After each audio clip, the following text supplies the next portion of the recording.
할렐루야. 우리 앞뒤 옆을 보시고 사랑합니다 인사하세요. 예, 사랑합니다.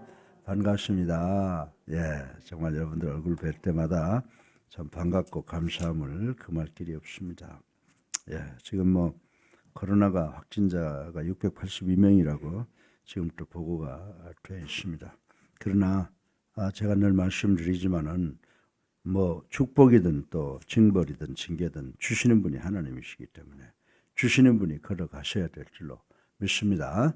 우리 모두가 다 이 일을 위해서 기도하심으로 여러분의 기도가 하늘에 상달돼서 응답받는 여러분 되시기를 주님의 이름으로 축원합니다. 예, 이제 우리가 빨리 이 코로나를 이 땅에서 떠나보내고 우리 모두가 다 건강한 몸으로 하나님께 기쁨의 찬양을 올리는 시간이 곧 돌아오도록 기도하시는 우리 모두가 되기를 주님의 이름으로 축원합니다. 이 출애굽기 이 38장 8절 짧은 말씀 한 곳을 여러분들에게 우리가 함께 합독을 했습니다. 그런데 여기에서 상당히 귀한 교훈이 있기 때문에 특별히 이 말씀을 짚고 넘어가는 겁니다. 오늘 여러분들 마음과 뜻과 정성을 다해서 하나님의 말씀을 여러분의 깊은 마음속에 성령의 조명을 통해서 깊이 인식하고 축복받는 시간 되기를 주님의 이름으로 축원합니다. 네, 오늘 이 본문을 보게 되면 거울을 만들죠. 거울을 만드는데 이 제목을 우리가 물두멍이 된 여인들의 거울 이렇게 생각해 볼 수가 있는데 여러분들 물두멍이라고 하는 것이 뭐냐? 물두멍이라고 하는 것이 우리 대야를 이야기하는 거예요. 대야. 그래서 영어로는 베이신이라고 이렇게 이야기를 하는데 이 물두멍이 된 여인들의 거울이 어떻게 만들어졌으며 그것이 하나님과의 우리와의 관계에는 어떤 의미가 있느냐라고 하는 것을 생각해 보는 것은 대단히 중요한 교훈이다 이렇게 생각을 합니다. 여러분들 지금 우리가 평상시에도 그러잖아요. 밖에 나갔다 돌아오면 어머니들이 야 저녁 먹기 전에 손 씻어라 이런 말씀을 하시잖아요. 예. 근데 요즘엔 어떻습니까? 손을 갖다 가능하면 많이 씻으라는 거죠. 그것이 왜냐하면 지금 이렇게 아주 극성을 부리는 이 코로나를 예방하는 수칙 중에 중요한 수칙으로 등장을 하고 있습니다. 그래서 손 씻는다라고 하는 것은 우리 육신적으로 봐도 중요한 것이고 또 영적으로 봐도 굉장히 중요한 것이다라고 하는 것을 생각할 수가 있습니다. 여러분들 우리 어머니들이 새벽에 일어나면 온 가족을 위해서 정한수 떠놓고 기도할 때 물 떠놓고 손 씻고 그렇게 하고 정한수를 놓고 빌지 않습니까? 그와 마찬가지로 모든 종교가 예식을 하기 전에는 손 씻고 그래요. 그런데 이제 우리가 이 구약에 나타나고 있는 유대교의 전통을 봐도 이 성막에서 하나님 앞에 제사를 드릴 때 제사장들만 받은 그 고유한 임무를 수행하기 위해서는 언제든지 먼저 손을 반드시 손과 발을 씻어야 되는 것이 그 당시에 제사장들에게 주는 법이었다라고 하는 것입니다. 따라서 이런 정결 의식을 위하여 성막 안에 이 씻는 기구가 준비가 되어 있어요. 우리 여기 지금 기독교는 없지만 천주교에 가도 이렇게 보면 이 물두멍이 있는 것을 우리가 볼 수가 있습니다. 그것은 왜냐하면 이제 씻는 것을 아주 철두철미하게 지킨다라고 하는 건데 우리는 씻는 것을 뭐로 씻어요? 우리는 물로 씻는 게 아니라 예수 그리스도의 보혈과 예수 그리스도의 은혜로 씻는다는 거예요. 믿으시면 아멘 하세요. 네, 그럼에도 불구하고 이제 구약에 가보면 이 물두멍이 있는데 이 물두멍이 과연 우리에게 어떤 기능을 하는가라고 하는 것을 생각해 보면 우리가 많은 은혜가 된다라고 하는 것입니다. 그래서 오늘 이 물두멍이 우리 21세기를 살아가는 성도들에게 주는 의미가 뭐고 또 어떤 연관성이 있는지를 살펴보고 함께 은혜 받기를 주님의 이름으로 축원합니다. 특별히 이 물두멍에서 씻는 일과 그 물두멍을 만들 때 사용된 이 재료는 우리에게 많은 교훈을 시사한다라고 하는 것을 저는 확신을 갖고 있습니다. 그러면 과연 오늘 이 물두멍 대야가 오늘날 우리에게 주는 교훈이 무엇인가를 두 가지로 나누어서 생각을 해 보려고 합니다. 그래서 이 성막의 물두멍이 우리에게 주는 의미는 뭐냐? 가만히 생각을 해보면요, 영적으로, 여러분들 이 거듭난다라고 하는 말 있죠. 새롭게 된다. 그래서 영어로는 born again, 다시 태어난다라고 하는 건데, 이 성막의 물두멍은 우리 기독교식으로 생각하면 이 born again, 거듭나는 것을 의미한다. 이렇게 말씀을 드릴 수가 있습니다.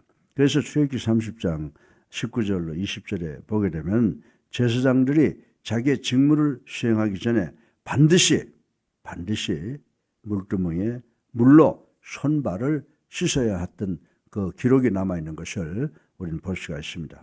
이것은 뭐를 시사하고 있느냐? 이것은 구약시대는 제사장들만 손발을 씻었지만 우리 시대에 와서는 누구든지 새롭게 태어나지 아니하면, 거듭나지 아니하면 우리 예수 그리스도를 가까이 할 수 없으며, 더욱이 가까이 하는 건 고사해놓고 손발을 씻지 아니하면, 거듭나지 아니하면 주님의 사역을 감당할 수가 없다라고 하는 그런 교훈을 주고 있다고 볼 수가 있습니다. 그렇습니다. 죄로 인해 더럽혀진 영혼은 결단코 하나님 앞에 나아갈 수가 없습니다. 왜냐하면 여러분들, 하나님은 거룩하시죠. 하나님은 거룩하시니까 너희도 거룩하라 라고 말씀하셨습니다. 그래서 하나님은 죄와는 상관할 수 없는 거룩하신 분이시고 절대 정결하신 분이시기 때문에 그렇다는 사실을 우리는 알아야 됩니다. 그러므로 하나님께 나아가기를 원하는 자는, 그리고 하나님의 일을 하기를 원하는 자는, 이런 사람들이 가장 먼저 행해야 되는 것은 무엇보다도 우선하여 자신을 깨끗하게, 자신을 정결하게 해야 된다라고 하는 것을 오늘 이 본문을 통해서 우리가 교훈을 얻을 수가 있습니다. 사랑하는 성도 여러분, 그러므로 이 예수 그리스도의 보혈과 성령으로 인해 뭐가 깨끗해져요? 우리의 영혼이 깨끗해지는 줄로 믿으시기 바랍니다. 이게 육신에 무슨 발이 안 씻어서 냄새가 나고 이런 것을 이야기하는 것이 아니라 정말 예수 그리스도의 보혈과 성령으로 우리 부분이 깨끗해지는 것은 우리의 영혼이 깨끗해진다라고 하는 것을 우리는 알아야 된다라고 하는 것입니다. 따라서 우리의 영혼이 깨끗하기 전에는 감히 하나님 앞에 나올 수 없다는 사실을 우리는 깨달아야 된다라고 하는 것입니다. 그래서 여러분들 마태복음 3장 11절을 보면 세례 요한은 영혼을 깨끗이 할 때 어떻게 해야 된다고 그랬어요? 성령과 불을 이야기하고 성령과 불로 인해서 깨끗하게 씻어질 수 있다라고 세례 요한은 이야기를 하고 있습니다. 그런데 요한복음 3장 5절에 보면 예수님께서는 뭐라고 말하고 있어요? 예수님께서는 거듭남의 의미를, 내가 어떻게 해야 새롭게 태어날 수 있습니까? 내가 어떻게 해야 영혼이 구원받을 수 있습니까? 라고 묻는 니고데모를 향해서 예수님께서 뭐라고 그랬어요? 내가 물과 성령으로 거듭나지 아니하면 이라고 하는 말씀을 하잖아요. 그래서 예수님께서는 물과 성령, 이 그 열쇠라고 답변을 해주고 있는 것을 우리는 볼 수가 있다라고 하는 것입니다. 그러므로 하나님과 교제하며 또 하나님을 위해서 헌신하고 섬기고자 하는 자는 어떻게 돼요? 우리의 영혼이 깨끗해진다는 거예요. 믿으시면 아멘 하세요. 우리의 영혼이 깨끗해진다. 그런데 우리의 영혼은 어떻게 해서 깨끗해지느냐? 그것은 바로 주님의 십자가와 보혈로 깨끗이 씻어져야 된다라고 하는 거예요. 그래서 우리가 우리의 영혼이, 우리 육신이 어떻게 깨끗해지느냐? 우리가 어떻게 하나님 앞에 가느냐? 우리는 아무리 씻어도 우리 씻고 목욕하고 나와서 길거리에 나오면 또 먼지를 뒤집어 써서 더러워지는 것이 바로 우리라는 거예요. 그게 우리의 삶의 환경이라는 거예요. 그렇다고 그러면 맨날 씻어요? 그럼 맨날 하루 종일 몸만 씻다가 손발만 씻다가 끝나잖아요. 그래서 예수님께서 십자가에 달려 돌아가시고 그분이 우리에게 구원의 길을 모색을 하셨는데 우리가 그분을 믿으면 그분께서 우리에게 의로운 옷을 입혀주셔서 언제든지 영혼이 깨끗해져서 하나님께 나아갈 수 있는 특권을 받은 것인 줄로 믿으시기를 주님의 이름으로 축원합니다. 그래서 우리는 주님의 보혈로 정말 깨끗이 씻어야 돼요. 늘 주님의 보혈로 믿음으로 씻어야 돼요. 그래서 우리의 전 인격을 성결로 정결케 하시는 하나님의 은혜로 채워져야 된다라고 하는 것을 믿으시기를 주님의 이름으로 축원합니다.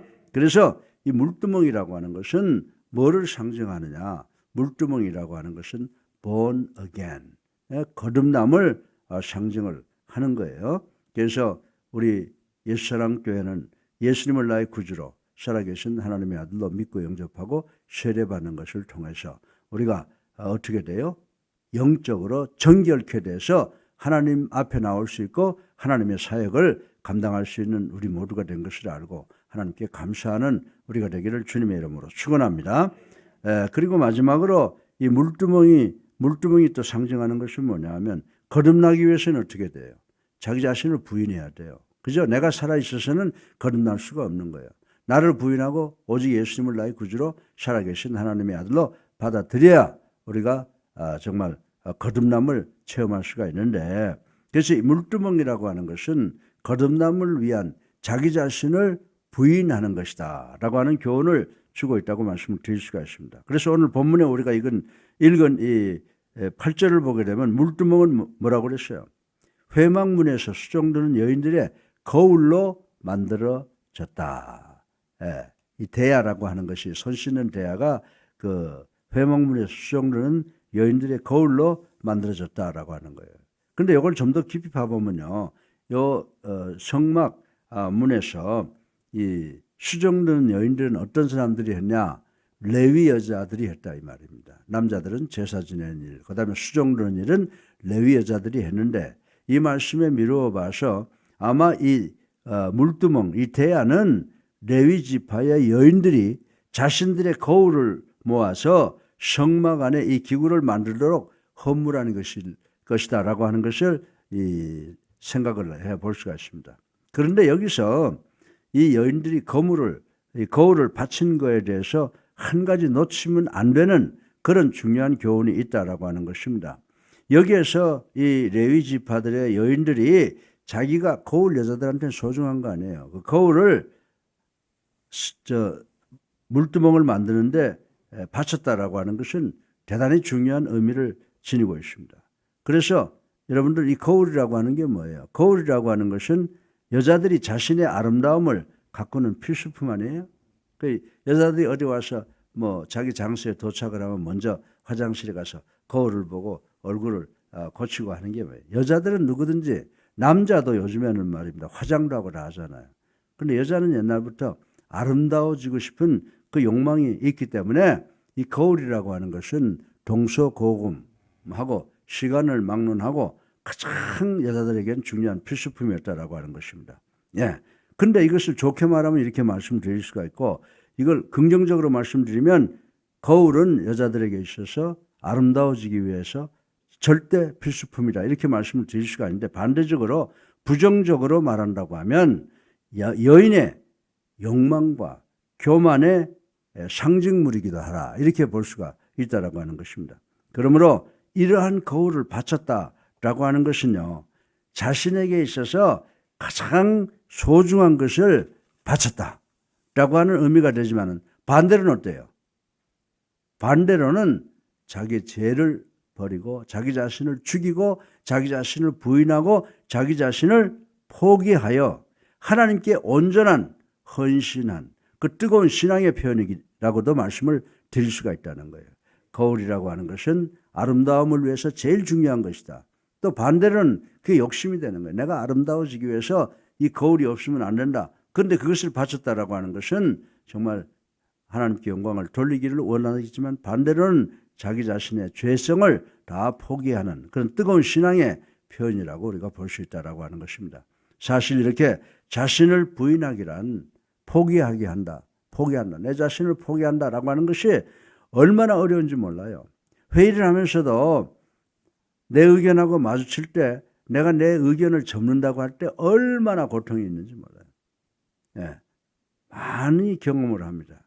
그런데 정말 여자들이 자기가 가장 아름다움의 도구로 쓰는 거, 그것도, 그리고 그것을 포기한다든가, 아니면 자기가 육신적으로 좋아하는 죄적인 요소를 포기한다라고 하는 것, 이런 것을 통해서 성숙한 인격과 신앙이 성장돼야 되는데, 이런 것 자기 자신을 이렇게 부인한다라고 하는 것은 쉬운 것이 아니다라고 하는 것입니다. 그야말로 이 거칠의 신앙인들에게는 감히 상상도 할 수 없는 차원의 헌신이다. 아멘. 내가 가장 소중히 생각하는 것을 드림으로써 하나님께 영광을 돌리고 내 죄를 포기한다라고 하는 것은 뭐가 요구될 것 같아요? 신앙적으로 성숙한 인격이 요구된다라고 말씀을 드릴 수가 있는 것입니다. 이것은 바로 우리들에게 가장 소중한 예수 그리스도와 생명적인 관계를 이루기 위해서 바울이 뭐라고 그랬어요? 빌립보 3장 8절에 내가 가지고 있는 모든 소중한 것들을 배설물로 여긴다 이렇게 했잖아요. 바로 그런 정신이라는 거죠. 정말 예수 그리스도와 올바른 관계를 맺기 위해서 내가 과거에 가지고 있던 모든 학식과 인기와 명예와 재물 이런 거 다 배설물로 여기는 것과 동일하다. 바울의 신앙과 그 맥을 같이 한다라고 이렇게 볼 수가 있다고 말씀을 드릴 수가 있습니다. 그런데 누가복음 9장 23절에 보면 우리 주님은 뭐라고 그랬어요? 우리 주님께서는 이렇게 말씀하셨어요. 사도 바울은 내가 소중히 생각하던 모든 것을 배설물로 여겼노라 이렇게 말하는데 우리 주님은 뭐라고 말씀하십니까? 누구든지 나를 따라오려거든 자기를 부인하고 날마다 제 십자가를 지고 나를 따를 것이니라. 아멘. 같은 맥락의 말씀이죠. 많은 명예와 인기와 부와 권력을 축적하기 위해서 사회생활에 분주한 사랑하는 여러분들, 우리가 천하를 얻고도 생명을 잃으면 그것이 다 무슨 소용이 있겠느냐라고 하는 것을 한번 생각해 봐야 된다라고 하는 것입니다.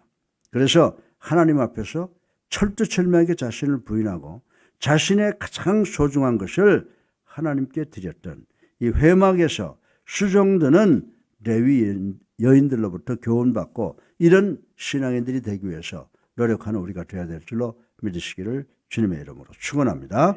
사랑하는 성도 여러분, 우리는 물두멍이 손 씻는 대야가 교훈하는 대로 날마다 죄로 물든 우리 자신을 씻어야 돼요. 뭘로? 성령으로. 아멘. 그 다음에 예수 그리스도의 보혈로 우리는 정결하게 씻어야 되는 줄로 믿으시기 바랍니다. 그리하여 비로소 하나님과 격이 없는 교제를 나눌 수가 있다. 내가 성령으로 그리스도의 보혈로 기도로 우리의 죄를 씻어낼 때 비로소 우리는 하나님과 진실한 교제를 이룰 수가 있다. 이렇게 성경은 우리들에게 가르쳐 주고 있습니다.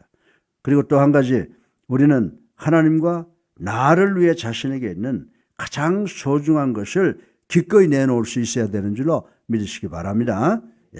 정말 우리가 헌금할 때도 주머니에서 이 돈의 크기를 손바닥으로 눈도 없는데 자꾸 찾는 그런 거 버리고 하여튼 가장 소중한 것을 하나님께 내놓을 수 있는 우리가 돼야 된다라고 하는 것입니다. 또한 자신의 끓어오르는 이 욕망과 이 교만을 억제하고 오직 하나님의 영광만을 사모할 수 있는 우리가 돼야 되는 줄로 믿으시기를 주님의 이름으로 축원합니다. 그래서 고린도전서 15장 31절에 바울이 뭐라고 고백했어요? 나는 매일 죽노라. 아멘. 매일 죽노라.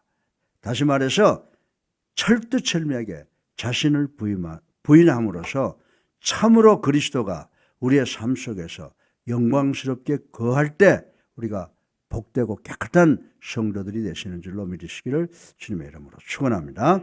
어렵고 힘든 세상 속에서 오늘 이 본문을 통해서 물두멍을 만들 때 자신의 거울을 바친 그 여인의 심정으로 한번 돌아가 보자. 그래서 이 물두멍을 바친 여인들의 거울의 의미가 뭐냐? 첫째로 물두멍의 의미는 거듭남을 의미하고 두 번째로 거듭나기 위해서는 내 자신을 부인하고 오직 예수 그리스도를 나의 주인으로 모셔야 된다라고 하는 사실을 반드시 깨닫고 이 어렵고 힘든 세상 속에서 우리가 하나님의 축복을 누리기 위해서는 그저 예수 그리스도와 나와의 관계를 완벽하게 만들기 위해서 바울처럼 날마다 죽고 내가 그렇게 소중히 생각하는 것을 배설물처럼 버릴 수 있는 우리가 될 때에 정말 그리스도가 우리 안에서 영광스러운 임재가 되실 줄로 믿으시기를 주님의 이름으로 축원합니다. 저희 많으신 아버지 하나님 찬양과 영광과 존귀